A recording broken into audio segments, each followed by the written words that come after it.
on the condition of life in which chance has placed us. But it's always a result of a good conscience, good health, occupation, and freedom, and all just pursuits. Thomas Jefferson. Miss Toastmaster of the evening, fellow Toastmasters, and most welcome guests. Let me introduce myself tonight by telling you how my parents, the different places that I lived, and how some historical moments made me the person I am today. I was born in Baylac, a provincial city in Argentina. I was third out of 4 siblings. My father was a Navy pilot. My mother was a Spanish literature teacher. From them, I learned the benefit of having a disciplined life and the love of always learning new things. Because of the profession my father was in, we moved around often during my childhood.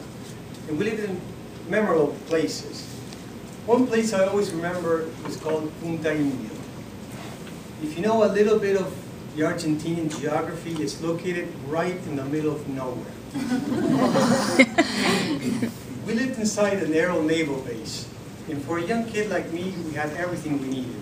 We drove bicycles all day long, swimming pool, fishing adventures at the creek. We had a huge countryside. We would go horseback riding, even riding buggies. But the best of all is we could get to play in an airplane graveyard with all these old war airplanes. It was awesome. A couple of years after that, we moved to a place that I believe was the place that most impacted my life. We moved to the United States of America. It was from 1970 to 1972. My father, at that time, a young captain, was transferred to the Argentine embassy in Washington, D.C. So we moved to Mantua, Virginia, a little beautiful town. Let me tell you, those were some crazy times in this country. The hippie movement, Hare Krishnas, all these barefooted youngsters all over the place.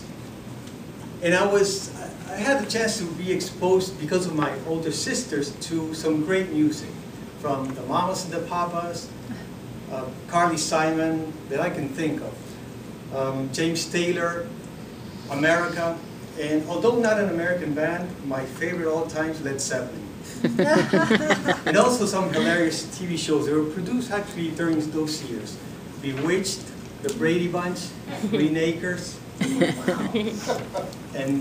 the Tom Jones Show. Oh, wow. I don't know if you remember that. And my all-time favorite, I Dream of Jeannie. And I wanted to be an astronaut, of course, thanks to that. Then we had to go back to Argentina. And for me, it was like going back in time. I felt a little out of place there. We went to live to a small aerial naval base called Ezeiza. As an example, I remember, I'm sure that we were the only folks around that had and actually used seat belts in the car. My parents sent my brother and I to this very old-fashioned British school where we went from the U.S. school system dressing code to a very strict British uniform with caps. Believe me, I looked like Young, the leader of AC/DC.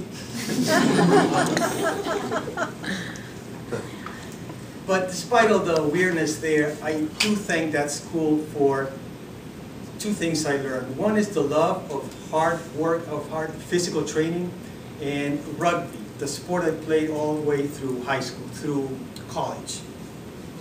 Those were some difficult times in Argentina, very turbulent times. A lot of political instability, a lot of these extreme left-wing terrorist groups were actually dominating the scene. So bombings, murdering, kidnappings were the daily thing. After a few years, things got a lot better, although a lot of very nasty things were happening behind the scenes. So that was kind of like the background. I went to a Catholic school run by Franciscan priests. Believe me, I learned discipline there. After that, I went to college. I got my degree as a system analyst in the University of Buenos Aires School of Engineering. I worked as a programmer, system analyst, and as a consultant. I got married to this cute Chilean girl, I gotta say that. I was born. And speeding it up a little bit, I became the father of 3 beautiful girls. After all that, we, in the ups and downs of the country, we decided to come to the United States. That was in the year 2001. I had the luck, I was very lucky because I was able to work as a consultant. And I'm very happy since then. I think one of the things this country does, it rewards hard work, good ethics, and service. And that's one of the things that makes it the best country in the world. Now I have my consulting firm. I provide services across the US, Canada, the Caribbean, and Latin America. Now, as a corollary of what Thomas Jefferson said, I think that happiness does not depend only on what life gives you, but what you do in life to be happy. Let's Toastmasters.